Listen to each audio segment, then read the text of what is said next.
cause I thrive on mic. Just blow your mind tonight. I'm so hyped, but it's no hype.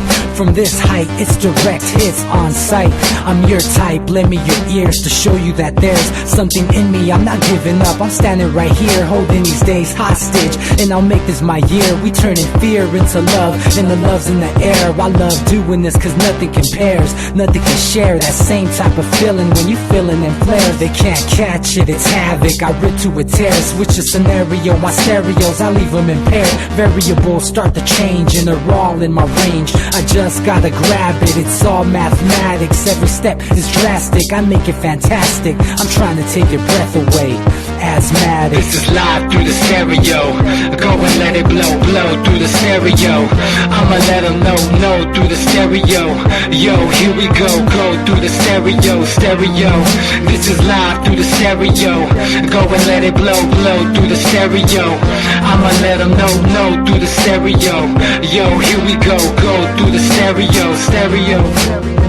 Yeah, just nod your head with it, so explicit and vivid. Every image is intricate, intimate. I put my all into it, no scrimmage and no rules. I'm a pro tool, hear my heartbeat, beat into the vocals. I'm so loco, lost my mind, oh no. It's ponderoso, dope, so no overdose, cause it's dope, yo. Man, this is house grown, mixed with some milestones. So I let the style flow down like the Dow Jones, bringing it with some foul tones, letting the crowd know we getting loud, so it's eardrum rudiments. Yeah, we bring it rude again. Move, little hooligan. Music for tuning in, full time to the 10. I'm on my clock like I told you. I'm doing this for dreams we pursuing. Hey everybody, welcome back to the Anti-Media Radio Show. Once again with your host, Nick Bernabe, here on ucy.tv and the antimedia.org/radio. Thank you all for coming back, and I'm really happy to be back on as usual, broadcasting from San Diego, California. Awesome weather, but crazy politics going on. Got a bunch of stuff to cover. Man, this is really turning into the craziest presidential election that I've ever witnessed. And yeah, I'm not 30 yet, almost, but it's a wild one, and I've heard from a lot of older people as well that they're just amazed at the stuff that's going on. Couple of updates that we're going to talk about tonight. Hopefully have a guest calling in that was one of the first on this, one of the topics that we're going to be covering tonight regarding the DNC leaks and the controversy surrounding that, because that is really getting really interesting, what's happening there with the DNC. So we're going to talk about that. And then I'll be joined by my co-host a little bit later tonight. And who knows where it's going to go. If you want to call in and join the show, the phone lines are going to be open. It's just going to be me for now. So call in and talk to me. The number is 718-717-8296. If you get on the line, make sure you mute your microphone, and then we'll come to you based on your area code. And that'll be your cue to unmute. And also make sure you mute the radio when you're on as well, because if the radio's playing while you're talking, it's just going to cause some confusion that we don't need. Anyway, let's get started tonight. I mean, so many things going on. First, we'll cover some topical stuff, some of the viral stuff that we've been posting on the Anti-Media. Man used internet registry to track down and beat up pedophiles and sex offenders. Very interesting story. It's probably our most viral in the last month, and this guy, he's calls himself the Alaskan Avenger, and he's been going around and beating the hell out of sex offenders and people that molested kids and, you know, raped women and things. I think he caught up and found like 3 people, and he was attacking them with a hammer, and now he's in jail and he's being charged with various assault charges and things like that. This guy's probably going to wind up in jail. But a lot of people are like cheering him on, like, yeah, vigilante justice and stuff like that. I don't know. I mean, you know, there's supposedly a justice system in place for a reason, because, you know, this kind of thing isn't supposed to happen. But, you know, with the case of that guy, I think his name was Brock Turner, recently, you know, who basically raped a woman and only served 3 months in jail. When the justice system works in that way, I mean, I guess I can see why people get frustrated and lash out, and that's exactly what this guy did. And he was also a victim of some kind of molestation when he was younger as well. And so, really bad scenario here. But I don't know, it's the most viral story of the week, so I guess it's resonating with people. People don't like sex offenders. People don't like people that take advantage of kids. And who can blame them? Nobody likes that kind of shit. Another story we covered on the anti-media as well on the same kind of topic. A priest who molested 20 boys was basically never held accountable. And he basically was told by other members of the church to pray as a punishment. Told him to do the Hail Mary because, it's not good what he's doing. And the guy was never punished. The statute of limitations and basically expired, so he wasn't able to, no one was able to hold this guy accountable. It's been like 50 years or so since he was doing all these horrible things to kids.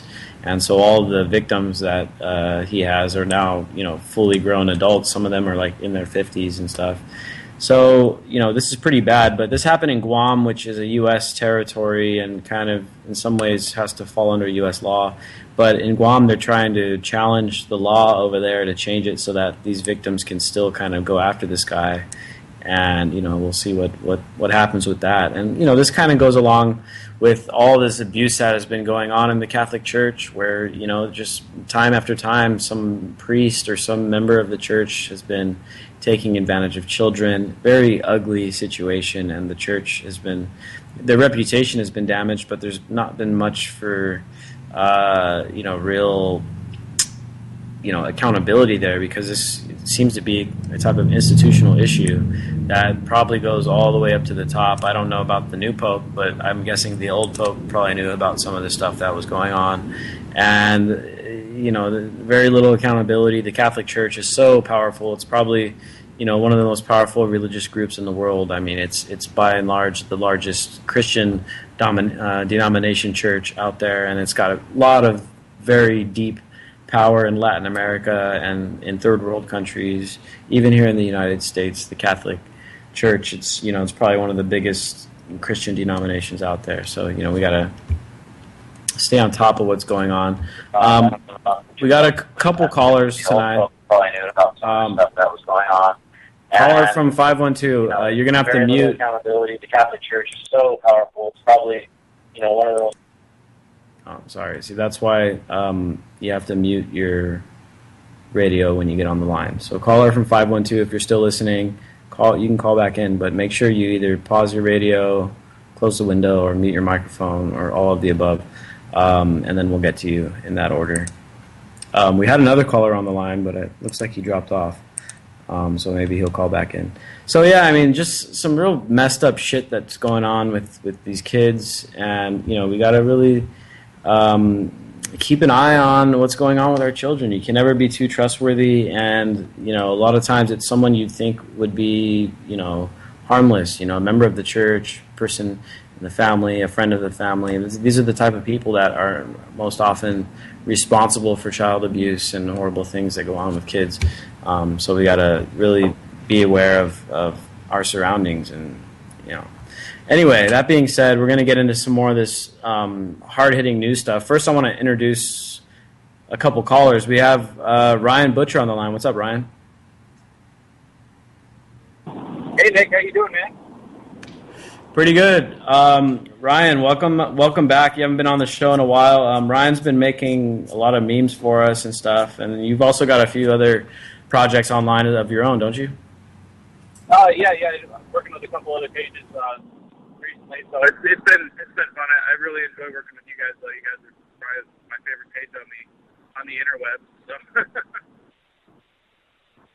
But, thanks, man. Yeah, man. I heard you. I saw that article you guys posted about the Alaskan assassin or whatever, the guy that was going around beating up the child molester. Yeah, the Alaskan Avenger. What do you think of that? You live in Alaska, right?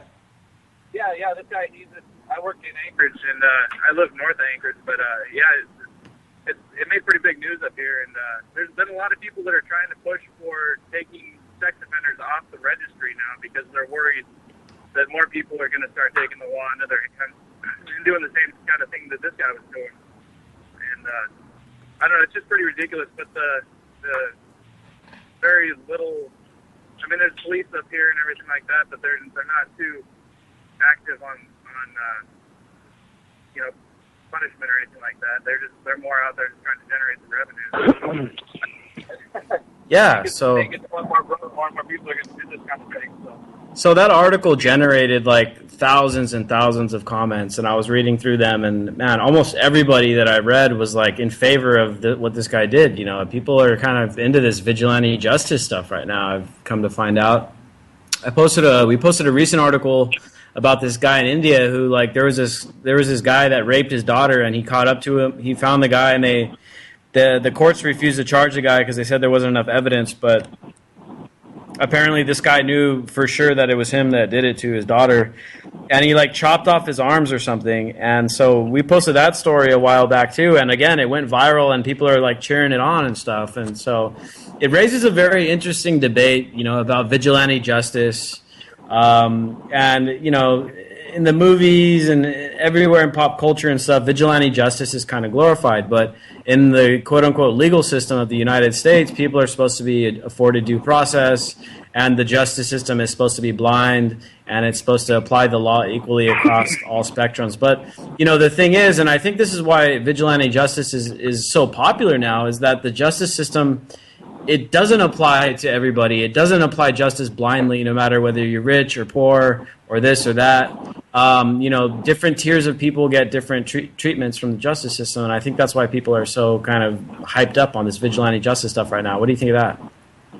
Yeah, man, you're exactly right. And at any time in history, look at what's happening now. I mean, you see, like, Hillary Clinton getting off of what she's been doing, and it doesn't seem like that there is any justice. Justice is not blind anymore, and people eat that stuff up when things like this start occurring. And, you know, nobody has any pity for child molesters. I know very few people who probably do, you know. I mean, everybody's a human being, but at the same time, what you do to other people, that gets folks fired up. And I think, I don't know, the justice system is definitely broken, and people are going to start taking things into their own hands like this. I got a weird feeling about it. But. Yeah, and it kind of ties in with, you know, these guys that, you know, the Dallas shooting of the cops, and then that other guy, I think over in Louisiana, that was shot a couple cops and stuff. And this is another form of vigilante justice, right? You know, people are fed up of seeing the cops shoot people, kill people, and not have, you know, them not be held accountable. And so people are taking it upon themselves to take out vigilante justice against the cops. So very different reaction, though, when when we made posts about what went on in Dallas and what went on down in Baton Rouge. You know, a lot of people were pretty much like, I can't believe they would shoot cops like that. That's ridiculous. They're terrorists and blah, blah, blah. But on the other hand, you know, in this scenario that we're talking about, this Alaskan Avenger guy, everybody's applauding it on. So there's definitely kind of like two different reactions to two different types of people when it comes to vigilante justice. So very interesting dynamic there. Yeah. So on the topic of vigilante justice, first I want to talk about what Donald Trump said. I think it was yesterday, where he was saying, "Oh, maybe the Second Amendment people will stop Hillary Clinton." I mean, you know, people have taken it different ways, and I know the Trump people are like making excuses and saying, "Well, he didn't mean to assassinate her. He just meant they were going to vote against her and this, that, and the other." But I watched it and I took a objective look at it, and it definitely seemed like he was hinting at, you know, an assassination, basically. So, I mean, going further on this vigilante justice topic, I mean, you know, politicians that want to take away your rights and stuff, I mean, where do you draw the line? You know, when a politician infringes on your freedom, you know, in my opinion, that is a type of violence. But, I mean, do you go as far as, you know, going vigilante justice on politicians? Now, that's a whole other topic, and I think Trump really hit a pothole there when it comes to his mainstream appeal. But I think a lot of like hardcore activists, when it comes to the Second Amendment, are like, yeah, that's a awesome idea and stuff, you know. And so this is taking vigilante justice to the extreme. First, I want to bring in our first caller. We have someone on the line from 512 area code. How's it going? You're on the Anti-Media. What do you make of these comments from Trump? Well, hey, Nick, it's James, man. Hey, what's up, James? How you doing? Pretty good. Trump, man, it's just different day, different opinion, to be honest. Sometimes I think he's completely nuts, and sometimes, I don't know, compared to the alternative. I caught myself actually thinking the other day, like, wow, Trump would be better than Clinton. I wanted to, like, punch myself. But, I mean, as far as, like, these comments, you know, part of me thinks that Trump, being who he is, yeah, he might have been making, like, a flippant comment and saying that, like, well, you know, maybe Second Amendment people could take her out. At the same time, I think he also might have actually just been saying that, you know, the Second Amendment group is a very large contingent of people, and they could possibly block through protest or whatever the appointment from Clinton. So I think it can go either way, you know, honestly, and but it's certainly inflammatory. There's no doubt about that. But the thing is, it's typical Trump, so I don't see the shock, you know, and I guess that's my thought right there. It is interesting because, I mean, this is from my own memory, I can't remember any other time in presidential races where someone, like, either directly or indirectly or hinted at the prospect of... you know, that's funny. I had to do a lot of errands today. I was actually up till 5 a.m., and I didn't wake back up until like 11. So I kind of I didn't get to see much news, but what I did get to do is listen to a lot of conservative talk radio while I was driving around town here in Texas. I live in Austin. And, of course, they were talking about that nonstop, like Sean Hannity. And he had this really interesting montage of clips of Democrats through the years, going back to, I think, the 80s, of them making similar remarks about certain kinds of violence against the president or presidential nominee. But he was highlighting the hypocrisy there, you know. I mean, remember Joe Biden, what was it, 2012, I think, when people were talking about Obama going for the guns, and what did he say on the stage? He had, you know, let him try to come take my guns, talking about how he had, you know, I think he said 9mm or something, you know. He was acting all tough. Like, is that not like a threat against the president? You know, like, seriously. There's a certain double standard. Well, you just said it, I think. There's a certain double standard going on here that it's really just kind of laughable, to be honest. It is. It really is. And I know Clinton actually indirectly talked about, you know, the scenario back when she was running against Obama in 2008. She briefly talked about the scenario of, you know, the possibility that Obama were to be assassinated, kind of like, I think she was referencing RFK, I believe. So, you know, definitely, right, yeah. Definitely some talk going on there. I want to bring in Jake Anderson now, one of our awesome journalists on the Anti-Media, because you've got maybe a little different theory on what's going on with Trump. Because and I may kind of agree with you there. What do you think about this, Jake? Well, I definitely think that I don't know if he meant to do it or not, but I definitely think I think he slipped up and said that. And was implying killing her.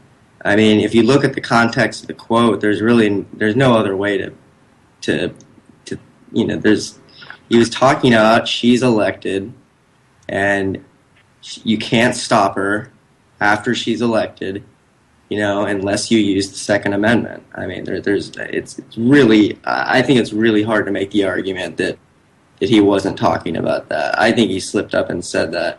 Now, you know, whether that's significantly worse than anything else he said, it kind of is. I mean, not that I'm not a Clinton supporter, but that's beyond the pale of. I mean, I've never heard anything like that. I listened to it about 20 times, trying to figure out if there's any way that was not what he meant, and I don't know. It just seems to me that that's what he meant, and to me that almost single-handedly proves that he's not a plant, because there's no way in hell the Hillary people would be risking her life if this was all part of the script or whatever. This because regardless of whether Trump meant it or not, that's putting an idea in the heads of millions of people who, if Hillary wins, are going to be really pissed off. And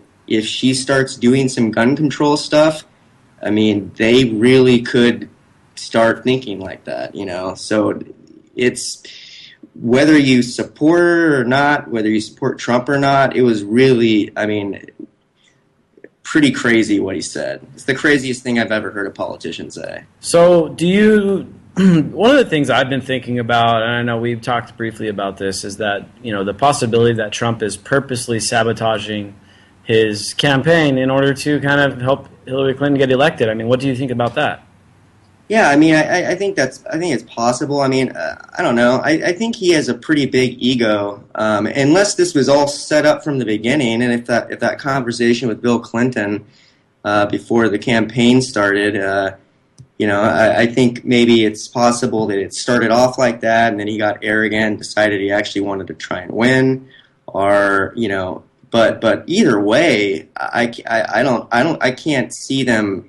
Even if he was trying to throw the election, I don't know why he would invoke an assassination reference. That's just so off the charts. It's just almost incomprehensible to me. So while we're on this topic of assassinations and stuff like that, there's now the very real possibility that we may have just gone through a political assassination in the United States. And again, it goes back to the theme that we've been talking about pretty relentlessly here on the Anti-Media Radio, is that Trump in rhetoric is horrible, right? And Clinton in action, in policies, is horrible as well. So, you know, something happened not too long ago to this guy named, I think his name was Seth Rich, right? Is that his name? Right, yeah. Seth Rich, which was a DNC operative.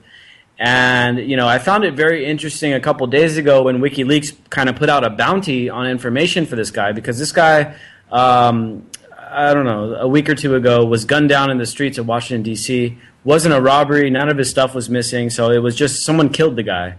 And, you know, it was very, you know, plenty of conspiracy theories were already spreading around just because this guy got killed and because he was a DNC operative. A couple days ago, WikiLeaks put out a bounty on any information that could lead to a conviction in finding out who killed this guy. And then yesterday there was a interview, or maybe it was last night. There was an interview with Julian Assange of WikiLeaks on I think it was a Danish news outlet. Yeah, and they were asking him, you know, or the topic kind of led over to this guy, Seth Rich, and the DNC operative. And that's when it got really interesting. And James, you were actually one of the first journalists in our network to cover the contents of this interview. Tell us a little bit about this, because this is probably one of the biggest stories. If it turns out to be what Julian Assange was hinting at, this could be probably the biggest news story of the year so far. Yeah. What's interesting about the whole thing, I thought, was that Assange brought up Seth Rich just out of nowhere. They were talking about Assange's possible October surprise, his data dump that he says can seriously take down Hillary Clinton for good, which he's planning for October. And in the process of that, he starts talking about how sources for WikiLeaks, you know, they face a lot of risks, often to their life. And as an example, he actually brought up, he said the killing of the 27-year-old, obviously he was intimating Seth Rich. And the reporter picked up on it, and he said, but that was, but first Assange implied that it was a murder. And the reporter stops and says, well, I mean, that was a robbery, though, wasn't it? And Assange says, no, it wasn't at all. There's no evidence of that. And that gets them going back and forth.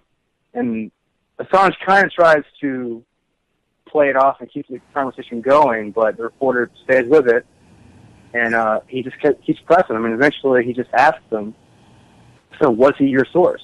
Or what? Sorry, was he one of your sources? James, let me play the clip real quick, and then we'll pick up where you're at right now. Okay. Okay. He's had a disastrous few weeks. If you look at the polls, he needs a miracle. In the American political lexicon, there's such a thing as the October surprise. The stuff that you're sitting on, is an October surprise in there? Do you even know what you're sitting on? WikiLeaks never sits on material. Our whistleblowers go to significant efforts to get us material, and often very significant risks. There's a 27-year-old that works for the DNC who was shot in the back, murdered just 2 weeks ago for unknown reasons as he was walking down the street in Washington. So that was just a robbery, I believe, wasn't it? no, there's no finding. So What are you suggesting? What are you suggesting? I'm suggesting that our sources take risks, and they become concerned to see things occurring like that. But was he one of your sources then? I mean, we don't comment on who our sources are. Why make the suggestion about a young guy being shot in the streets of Washington? Because we have to understand how high the stakes are in the United States, and that our sources are, our sources face serious risks. That's why they come to us, so we can protect their anonymity. But it's quite something to suggest a murder. That's basically what you're doing. Well, others have suggested that. We are investigating to understand what happened in that situation with Seth Rich. I think it is a concerning situation. There's not a conclusion yet. We wouldn't be willing to state a conclusion, but we are concerned about it. And more importantly, a variety of WikiLeaks sources are concerned when that kind of thing happens. Donald Trump has had a Very interesting, very, very interesting interview. So, James, go ahead and pick up where you left off. Yeah, so essentially, while he doesn't come out and flat out say, yes, Seth Rich was the source of the DNC leak, at least the way I see it, and the way that apparently a lot of other people see it too, is that the connection is there, and the fact that Assange brought it up at all, just seemingly out of the blue, and then keeps referring to our sources. I think there's definitely something there. And, I mean, obviously this is something that's kind of in the lexicon right now. It went insanely viral today. Again, I was driving around Austin today, and even conservative media was on it. Like, they couldn't even avoid it. This is the kind of thing, in my opinion, that they would want to stay away from. But I think, as Hannity said, like it was all over Drudge for hours and just the top item all day. So they had to address it. And I don't know. I mean, I guess you could make the case that, no, he was just talking about WikiLeaks sources in general, or even just sources of whistleblowers in general. But I don't think that's the case, and I think that everyone can see it for what it is. Yeah, So, why would he bring up that? I don't know.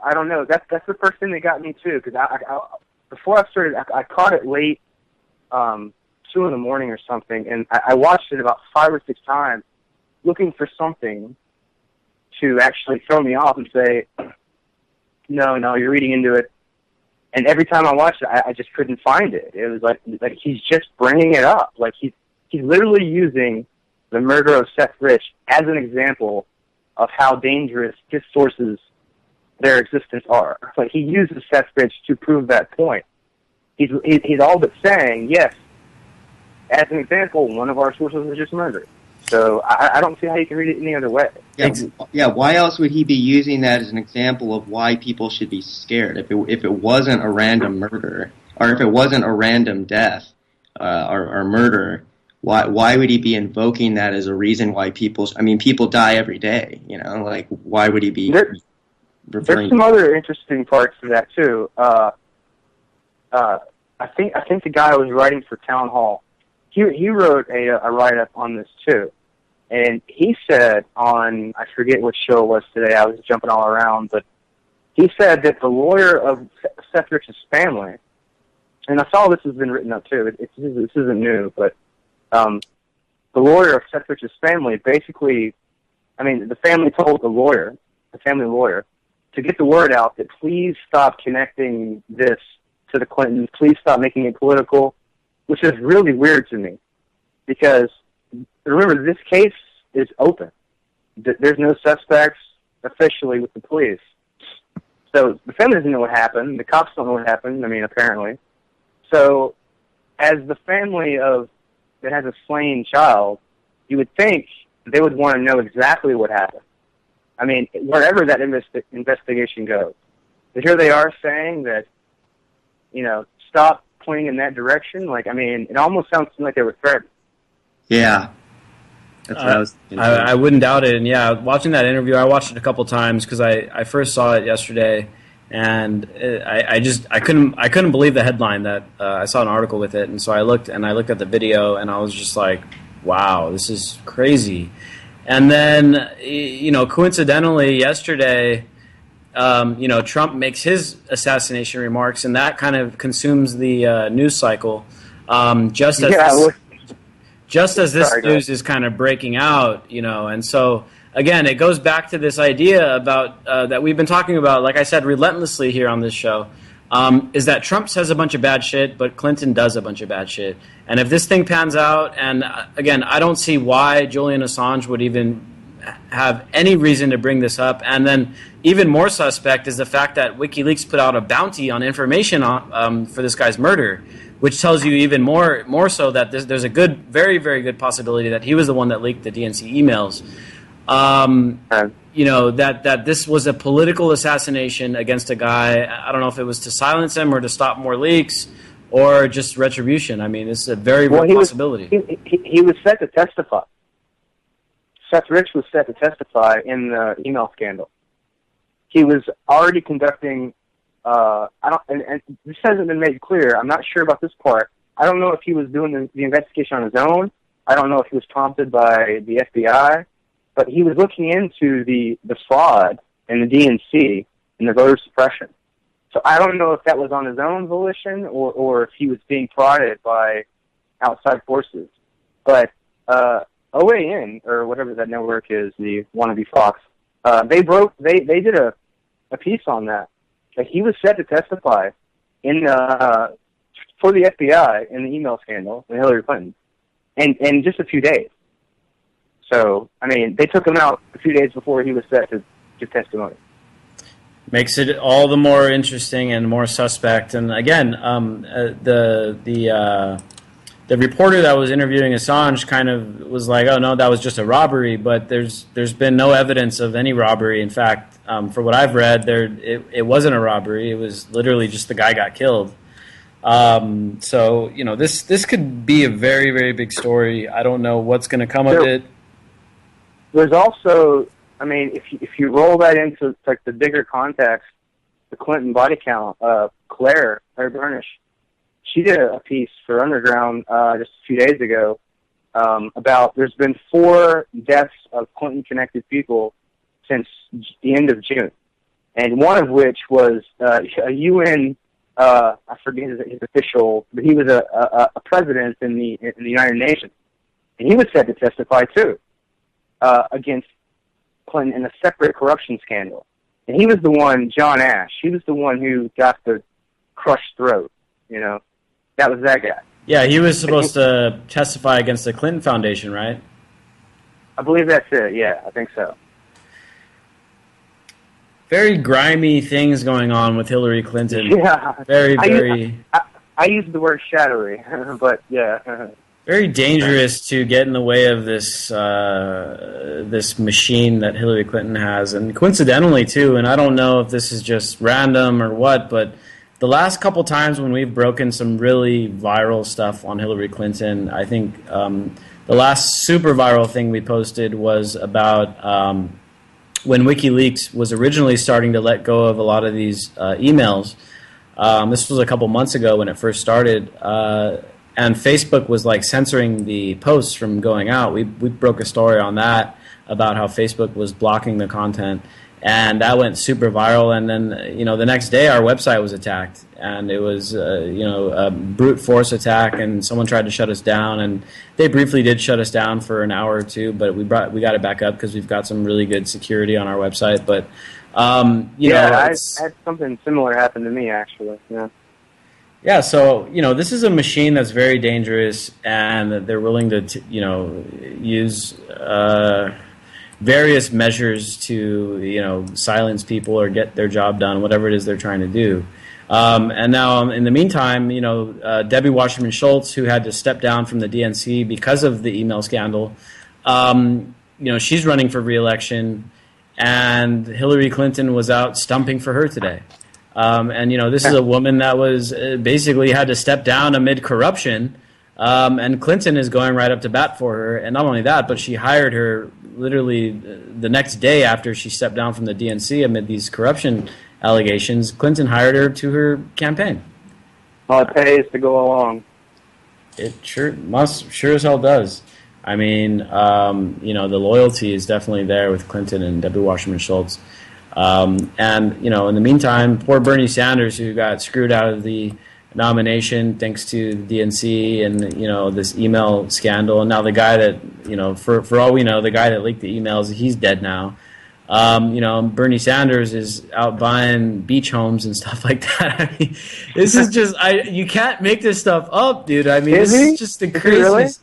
Yeah, he just bought, today the news broke that he had just bought a $600,000 lakefront house in Vermont. I don't know why everyone's flipping out about that. A $600,000 home, I mean, yeah, it's a lot of money, but that's a pretty standard price for It's like a median price for, at least here in California, that's like a median priced home. It's not like he bought like a $6 million mansion in L.A. or something. But don't you think that the timing is a bit suspect though? I mean, the timing is just horrible. Yeah. I mean, right after he like endorses Hillary Clinton and like gets booed for trying to get his supporters to endorse her too. That seems a bit strange. I didn't even put two and two together on that. Yeah. It's crazy timing, man. Crazy timing.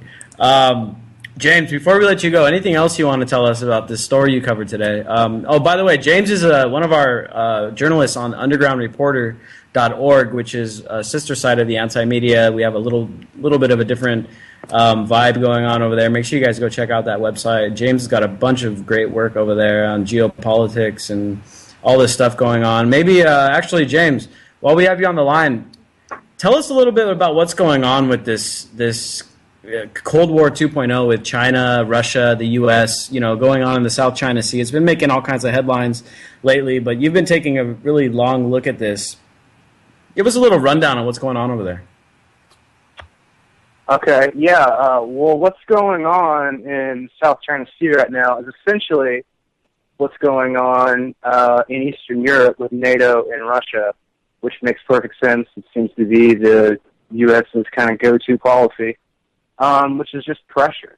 You know, they keep pushing and pushing until they get a response. And what's happening essentially is there's a big fight over these island chains in the South China Sea, the Spratlys, and there's a couple other ones too that are of less contention, but mostly it's the Spratlys.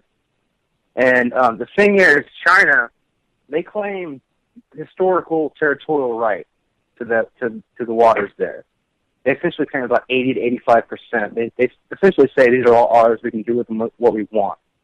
Problem with that is the Philippines and Vietnam, among others, right there surrounding those waters, also say they have historical claim. So what happened was the Philippines brought a suit against China at the UN and the International Court, and just about I guess 3 weeks, a month ago, maybe, I don't know. The court ruled in favor of the Philippines, basically saying that, sorry, China, you're out of luck. You know, you got to share. But China all along has been saying that, you know, we're not going to respect your ruling anyway, so it's kind of moot. So the U.S., under the guise of kind of helping our friends in the Philippines and helping our friends in Vietnam, like, we're going to, you know, float on over with our warships. They even have a aircraft carrier there now, which is just insane. But they're in those waters now, and essentially what's happening, it's just a back and forth. China keeps putting out these editorials in their state-run papers warning the U.S. There was another one just a few days ago that, hey, you're kind of in our face. You need to back off. Like, we're not going to take this much longer. And the U.S. is doing similar, antics. They got their generals giving reports saying that, this and that. And a big one recently, and I wrote about this a couple weeks ago, was that China has been really putting on a show. They released, they officially finished the largest amphibious vehicle ever. And then they displayed that to the world. And then they fired off, they didn't fire off rockets, but they released the footage of these awesome rockets. They can actually destroy craft miles above the earth. But the thing is, those videos were 6 years old. So again, going back to what we just said, the timing, right? What's the point of listeners now? And other things too. But the point is, China is flexing its muscles right now. They're trying to show that, we're not just going to sit here and take this. And the U.S., just like with Russia, the so-called Russian aggression that they're trying to show to everybody, they feel like they can't back down. What it really boils down to, though, is that the United States needs a war. Either it's going to happen in Eastern Europe, well, all of Europe it would spread to, or it's going to happen in Southeast Asia. I don't know. Yeah, that's essentially it. I mean, right now it's kind of nothing's happening. I've been looking. There's some cyber stuff going on, but as for the wartime stuff, nothing at the moment. But I am I'm staying on it, so I'll be writing on it as soon as something does. Very interesting, and this is something that we need to really keep track of because the tensions between U.S. and China, they're going to remain high because China is quickly evolving into the counter superpower to the United States. After the fall of the Soviet Union and kind of Russia kind of fell back into second world status. And a lot of their machinery kind of fell into the hands of a lot of the former Soviet states. So the power of Russia was greatly diminished after the fall of the Soviet Union. And now, Russia has been they're nowhere near the power they once were, and they won't be.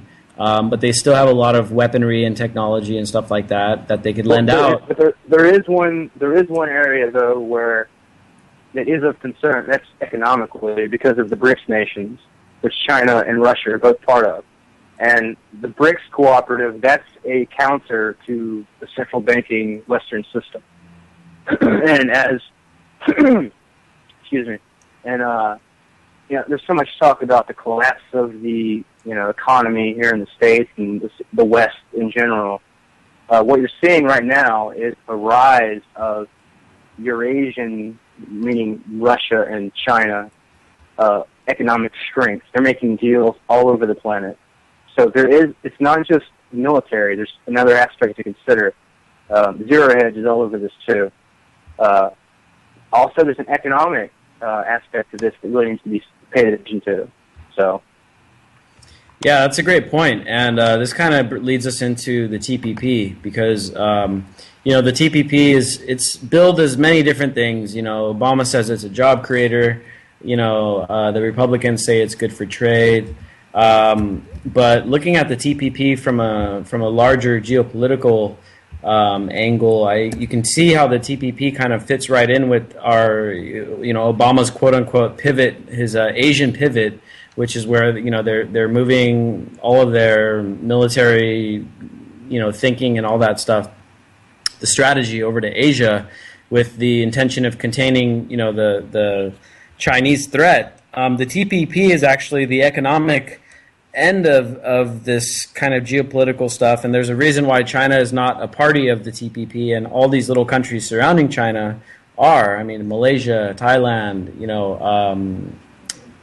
Japan, they're all part of the TPP, and this is something that's going to try to reduce trade barriers between all these countries that are surrounding China and then over to the United States, because the U.S. is still the big consumer of goods that are manufacturable goods, And so the TPP really is part of this geopolitical strategy to contain China.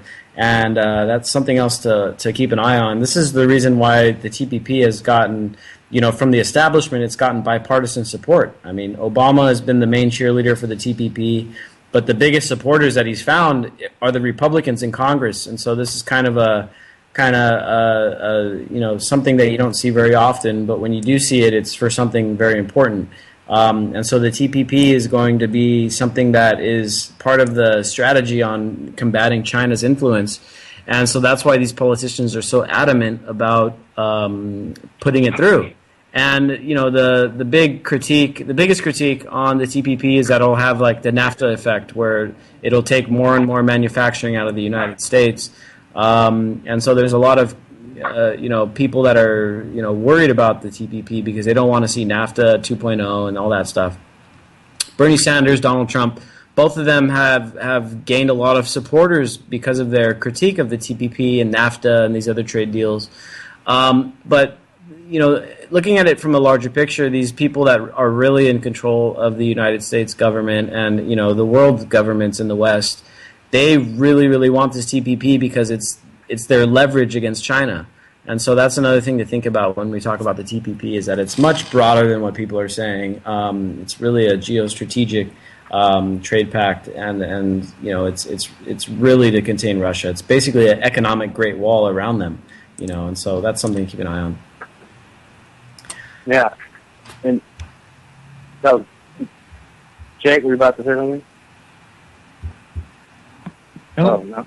Oh, okay. Well, I was going to say, you just said something that made me think of something completely off topic, but a thought that occurred to me actually that I expressed on Twitter earlier today. You just mentioned how it's strange that some of the biggest support Obama's gotten from the TPP is the Republicans, right? And what's happening right now? What are we seeing? Is this big move toward Republicans who refuse to back Trump and they're jumping over to Hillary. That's all over the news, And it just kind of shows you, that this whole two-party system is such a joke. I mean, this is there's nothing different about these people. They're just all establishment. They're all about the same thing. The two-party system is just a wrestling match, behind the scenes, they're shaking hands. It's just laughable when you look at it really. When you stand back and look at everything and take it all in, it's just funny almost. I mean, it would be funny if it wasn't so tragic and potentially dangerous for the planet. It just. Exactly, and that's interesting because I hadn't thought about that angle yet. But yeah, there's a bunch of people that are Republican establishment, many of which are foreign policy quote unquote advisors and experts and that kind of thing. Basically, people that know how to conduct a lot of war. That have jumped ship. Recently, there was 50 Republican foreign policy advisors that jumped ship and said, hey, we're going to support Hillary because Trump's crazy. It may have to also do with the TPP because Trump has been adamantly against the TPP. Clinton has been topically against it, and she changed her stance. I mean, there was at least, I think there's at least 30 times that she said on video that she supports the TPP. At one time, she called it the golden standard of trade agreements. I mean, Hillary Clinton, if she's elected, she's going to pass the TPP. I don't care what she says right now. Politicians bullshit all the time. Clinton, everyone knows Clinton's a liar. Obama said he was going to label GMOs and all kinds of other shit. Obama went back on a bunch of his promises. Clinton is saying that she's not going to, not in support of the TPP in its current, quote unquote, current form. Maybe that's part of the reason why these Republicans are jumping ship, because they know she'll pass the TPP. Because, like I said, the TPP they've been working on this trade agreement for 4 years now. It's only been starting to make news, mainstream news, only in the past 2 months, ever since Bernie Sanders and Donald Trump really started talking about it. Before then, it was impossible to get any kind of media coverage on it. Not surprising because the mainstream media companies are actually part of the people that are helping craft the TPP. So, of course, they're not going to show critical coverage of it. They had to show it because Trump and Sanders are talking about it. In fact, we have another article on Underground Reporter about that. Most of the coverage that has come from mainstream media on the TPP has only been about the candidates' support or not support of it, and that's all it's been about. They haven't looked really deeper into it. But this could be one of the reasons why these Republicans are also jumping ship for Trump or for Clinton away from Trump, not just because of the basic foreign policy stuff and the support of NATO and all the basically Clinton will carry the status quo of being extremely hawkish on foreign policy, and Trump is too much of a wild card to know exactly what he's going to do, and it's a safer bet to go with Clinton on that front. But maybe it's the TPP as well that's pushing them in that direction, because all of these neoconservatives are in favor of the TPP because they know that that's how they're going to try to attempt to contain China. And as it is, China is heavily reliant on the United States for exports. I mean, I think we're their second largest market outside of Europe. And if the United States said, look, we're not going to take your exports anymore unless you play ball with us, that's what the TPP is all about. Because with the TPP, we could shift manufacturing away from China and hand it over to Malaysia or Thailand or any of these other smaller, countries in Asia and say, you know what, China, you're not going to get our business anymore until you start doing what we tell you. And so, very interesting angle there. Yeah, that's actually interesting. Australia, too. I was just reading, Bloomberg has been putting out a lot of stuff. China has been buying a lot, and I mean a lot, of Chinese infrastructure, including their power grids and farmland, that kind of thing. And that's got Australia kind of on their heels. And all of a sudden, lately, they've been kind of saying that, should we stop and think about this, that a foreign power is actually going to absorb this much of ownership of our property and infrastructure? And all of a sudden now, Australia is putting military and intelligence officers in charge of making these deals of whether or not to approve these sales. So that's something to think about, too. Yeah, man. I mean, the world is, the stage right now is being set. The chess pieces are being placed for a major, major war. I don't want to go as far as just straight up calling it World War III.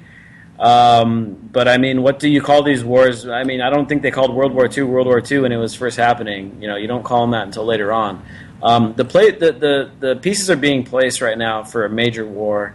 And if the public isn't careful, we're going to allow this stuff to happen. And, looking back historically, chances are it's going to happen. There's going to be a big, giant war very soon, and on the scale of World War III. And, it's not going to be nice, especially for all the people that are of draft age and all the people that can be drafted. And now women can be drafted as well. I mean, again, not coincidence that they just passed this new legislation where women can be drafted. Our co-host DB Schwartz is always talking about this. He's not joining us tonight, but man, there's a major war on the horizon here, and the only people that can stop it is the public of these countries, because these politicians, they don't give a shit. They're not going to be out on the front lines fighting and dying. They're not going to be, anywhere near the battle. It's going to be us and our children and our friends and our siblings and our families are going to be losing their lives for these wars that are based on geopolitical stuff and resource grabs and money and power and all the bad things going on. And it's the alliances are being set right now. I mean, NATO is already obvious. I mean, most of the Western countries, Europe, the United States, everyone in our sphere of influence, they're all part of NATO. But the Eastern Bloc, the new Eastern Bloc, it's going to be Russia, China, Iran, maybe Turkey if they switch sides. Yeah, that's huge. That is huge. Yeah, and the Turkish president is over there meeting with Vladimir Putin yesterday and then today, I believe.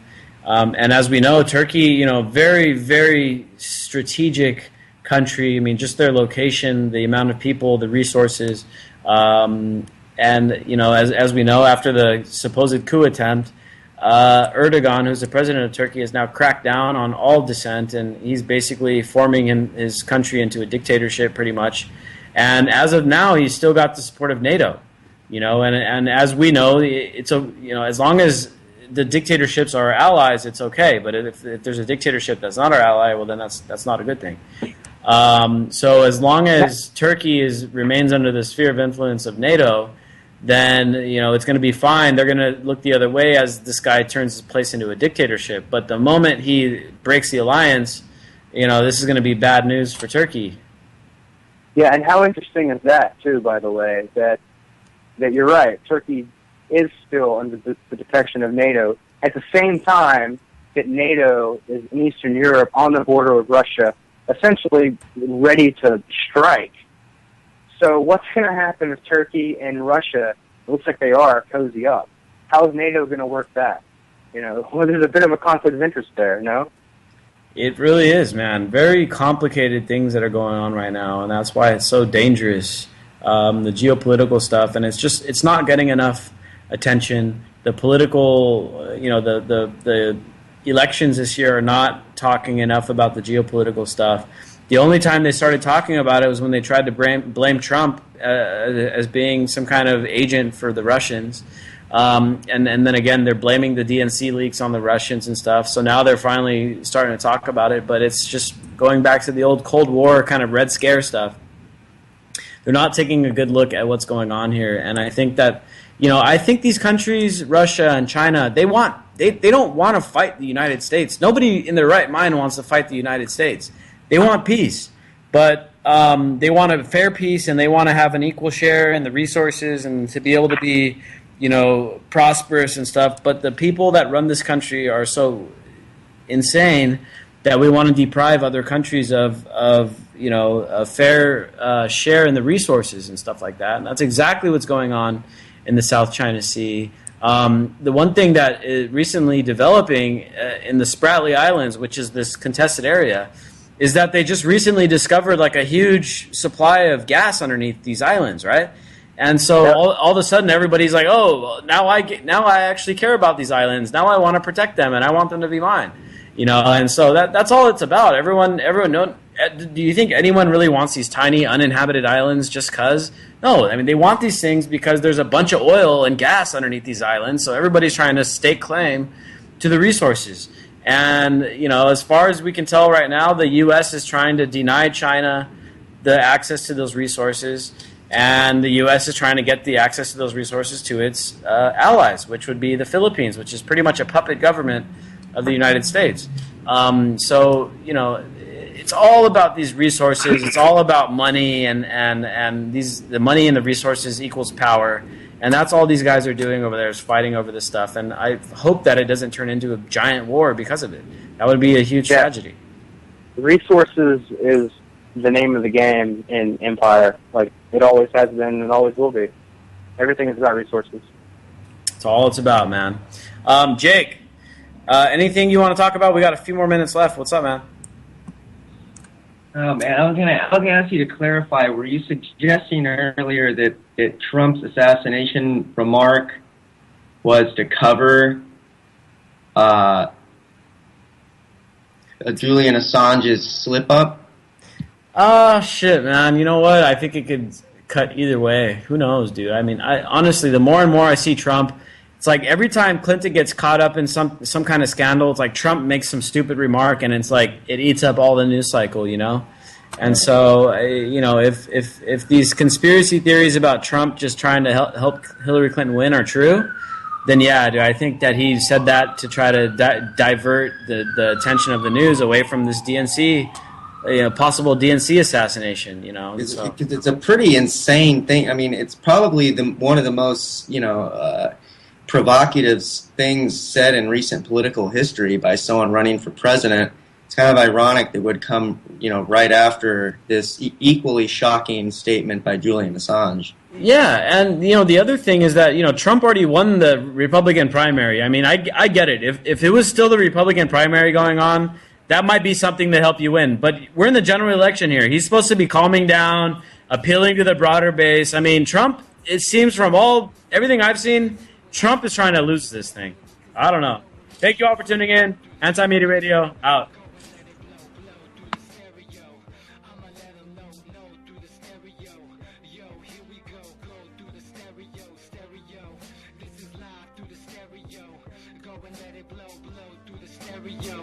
I'ma let them know through the stereo.